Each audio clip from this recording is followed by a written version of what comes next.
So what's going on, guys? My name's Chopper, and I hope you guys are having a fantastic day. And today's video is going to be an ultimate guide to Minecraft so you can get started and then get familiar with everything in this game. This guide is going to help you learn everything you need to know about this game. It's going to be very straightforward, very comprehensive, and I hope it's something you guys can easily follow along. Now, I think this video is worth watching even if you've played Minecraft before, because even myself, who I've played in years past, getting back on and learning all the new mechanics and then getting used to the menus and stuff took me quite a while. So I think even if you're familiar with this game, then this video might teach you some stuff. And I worked unbelievably hard to put this video together, so I hope this is something you guys enjoy. If you do, please make sure to leave a like rating on the video, and of course subscribe if you are brand new around here for brand new Minecraft content, and also Hytale when that comes out. I've got some really cool stuff for this channel planned down the road, so you're going to want to make sure that you do stick around. But anyways, guys, let's go and get into this ultimate guide for Minecraft and help you learn this game. As soon as you spawn into your game, you're going to spawn somewhere in the world, and you're going to have absolutely nothing on your character except full health and then full hunger, of course. Now, what you're going to want to do from here is find some kind of plot of land where you're going to start building, or at least somewhere to get your basic needs set up. Now, I'm going to recommend that the place that you start building is somewhat near where you spawn, just because if you accidentally die, then you're not too far away from where you're already building, and you won't lose all your stuff. So as far as where you should start building, I'm going to recommend somewhere that has a lot of resources. This means water, trees, maybe some potential animals so you can get food, some mob spawns, of course, at night, because you're actually going to need that a little bit. And in general, I guess somewhere where you have access to everything you need that isn't too far away. So once you've figured out your plot of land that you're going to start building, then you're going to want to go find some trees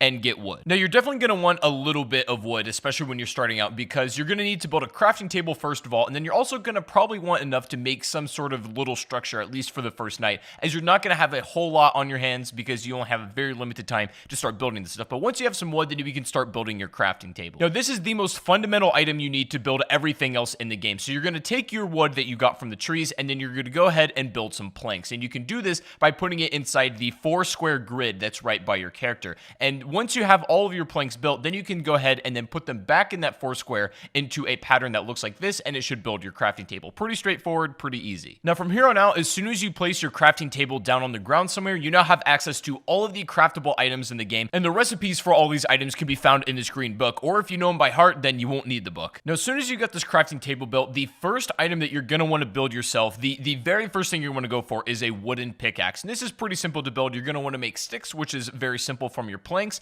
and then putting these together in the crafting table just like this should make yourself the wooden pick. Now, this is going to be your very first starter item, and it's going to help you get access to cobblestone. Now, it's going to come back into play what I said at the beginning of the video of being in an area where you have access to resources, and this includes some kind of cave, or at least somewhere where you can get cobblestone pretty easily. Now, if you cannot find it just anywhere around, then you can dig straight down and you're going to find stone. But now, don't be too worried about breaking this wooden pick. It's going to allow you to get yourself a pretty hefty amount of cobblestone to begin with, but after this, you're not going to need a wooden pick ever again. So don't be afraid to burn it all and then just, get as much cobble as possible. Now, depending on where you start mining, you might run into other resources as well, like coal or iron or even some other stuff, and if that's the case, then great, but just wait, don't mine it just yet, and wait until you make a stone pickaxe. Now, from here on out, stone picks are going to pretty much be your bulk work for mining. You make it the exact same way you just made the wooden one, and pretty much this is going to be your #1 way to clear out cobblestone, especially when you're just bulk mining, because the resources for these picks are very easily replaceable. It's literally just stone and wood, and you'll pretty much never run out of these things. But eventually, after you get mining enough, you are going to run into some iron ore, and the only way that this is going to be usable to you, the way to make it viable, is you're going to need a furnace. And with all the spare cobble, you can make one of these really, really quickly. So once you have that furnace, now you have access to melting these down. The furnace, just like the crafting table, is literally one of the most fundamental tools in this game, so I recommend you put it near your crafting table and likely in some kind of structure that you've already made for yourself, just to have it somewhere safe. The furnace is going to allow you to do literally everything from melting down ores into usable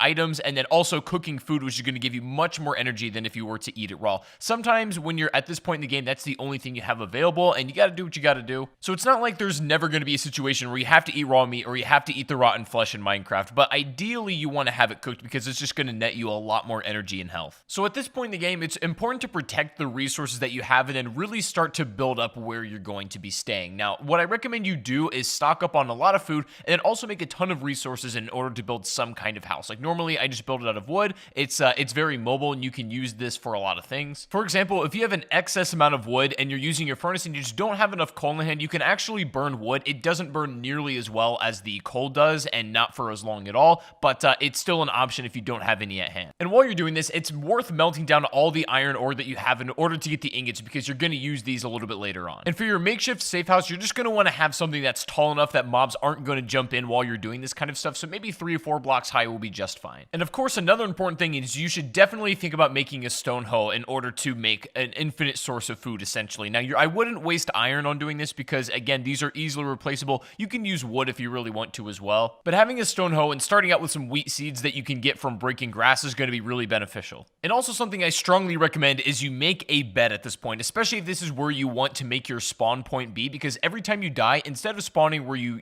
were at the beginning of the game, as soon as you lay in your bed for the first time, this will be your new spawn point. And of course, you can only sleep at night or when it's thunderstorming, and also there cannot be too many enemies nearby or else you won't be able to sleep either. You can bring your bed with you if you start traveling and set up like makeshift camps. If you want to change your spawn to somewhere else and be a little bit closer to like a big mine or something, you can do that as well. Just don't take it into the nether. So when setting up your wheat farm using your stone hoe, ideally you're going to want to sort of till the ground that is touching the water, because these are going to grow the fastest when you plant your seeds there. Now, it's not required that you put it up against the water, but they are going to grow faster if the dirt blocks are in the water. So that's just something to keep in mind. It can be a little bit scuffed, like just the way that you plant it, if you're going to be moving it pretty soon. But if you want to have like where you're going to be staying permanently, then you can organize it a little bit more, fence it in, and have water running in between each dirt block. There's a lot of different ways you can set up that are going to yield different results. But what's important here is the fact that this is going to be like an infinite resource of food that you can just make bread with. And so it just takes a little bit of time and your attention to take care of it. And of course, you're not going to want to step on these blocks either as you're taking care of it, but it'll be an infinite source of food and you can definitely stock up. You can use the wheat just to make ordinary items like bread, but you can also save it up and then, go for other ingredients and items to make something like a cake, which is going to last a bit longer. Now, at this point in the game, with all of your basic needs set up, this is where the game starts to get really fun, because now you can take it in any direction you like to. For example, this would be a good spot in the game to get bone meal from a skeleton, which is really, really easy to obtain. And then you can find a wolf out in the wild, tame it, and then it'll become your companion for as long as it's alive. There are countless animals that you can become friends with, and since I got on this game after the update, there's a bunch of new animals that I've never seen before, and that was really cool to see. The advantage to having a wolf, though, is that they'll follow you, especially when you're out in battle, and they'll attack whatever you're attacking, so they're definitely like an extra help in that regard. Or you could also take this opportunity, since maybe you don't have the biggest house and the biggest setup yet, you could basically take down everything and bring it with you, and then you could go off on your own adventure, maybe find a bigger cave to mine and go for diamonds and gold. What I typically like to do at this point in the game is just make sure that I have like a steady stream of resources coming in, and that includes iron, coal, that includes food, basically everything that's going to keep you alive and keep you advancing,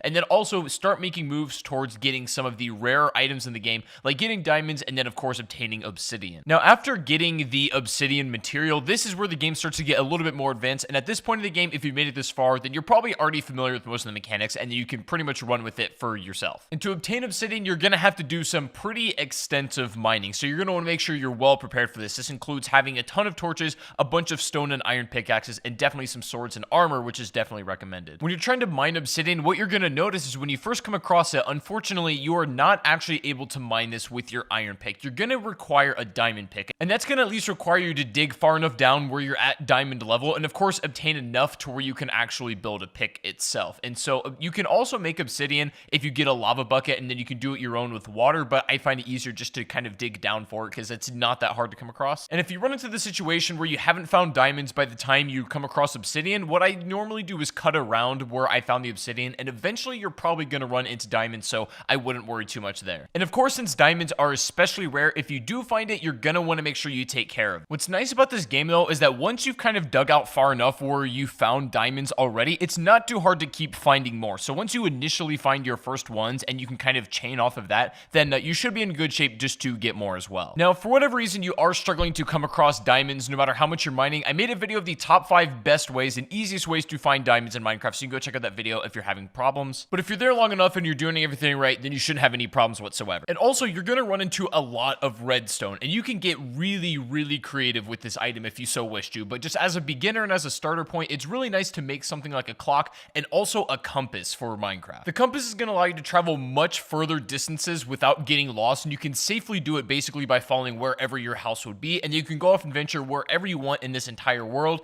and then make your way back eventually using this compass. If you want to go a step farther, you can also make a map, which does require a little bit more materials, but it's definitely worth it if you want to go that route as well. And also, having a boat on hand is never a bad idea, because there sometimes are very long stretches of water that can be easily crossed using a boat, but are not easily crossed any other way. If you've done everything in this guide up to this point so far, then you should have a steady stream of resources, a bunch of excess stuff on hand, such as iron, coal, all that sort of stuff. stuff. And then you should have all of the basic tools you need to travel anywhere you like, and then a decent house setup as well. And from this point, you pretty much have the freedom to take the game anywhere you like to. You can take your obsidian and set up a nether portal and then go down that rabbit hole. And if you so wish to, you can work your way all the way up from this point on, all the way to the Ender Dragon if you so wish to go that route, or you can just, have fun, explore, play a little bit more casual route, and just enjoy the game. Either way, this guide was set up to facilitate both styles of play. You can just have fun and just casually play the rest of the match however you like, or you can go for the Ender Dragon and then finish the progression of the game. Either way is going to work, but now you have the tools to go in any direction you like. So anyways, guys, that is going to be the ultimate guide to getting set up in Minecraft in 2019. I hope you guys did enjoy. If you did, please make sure to leave a like, rating, subscribe if you are brand new, and let me know down below in the comment section if there's anything in specific you would like to see me make a video on. I'm going to have some videos about shaders and mods here pretty soon, so stick around for the exciting stuff. But I did want to get this guide out there for a lot of people who are just jumping back into Minecraft after a long time, or maybe have never played this game before and are just wanting to get a grip on and understanding on everything. But let me know your guys' thoughts in the comment section down below. Thank you guys for watching once again, and I'll see you all on the next stream or the next video. Take it easy, guys, and peace out.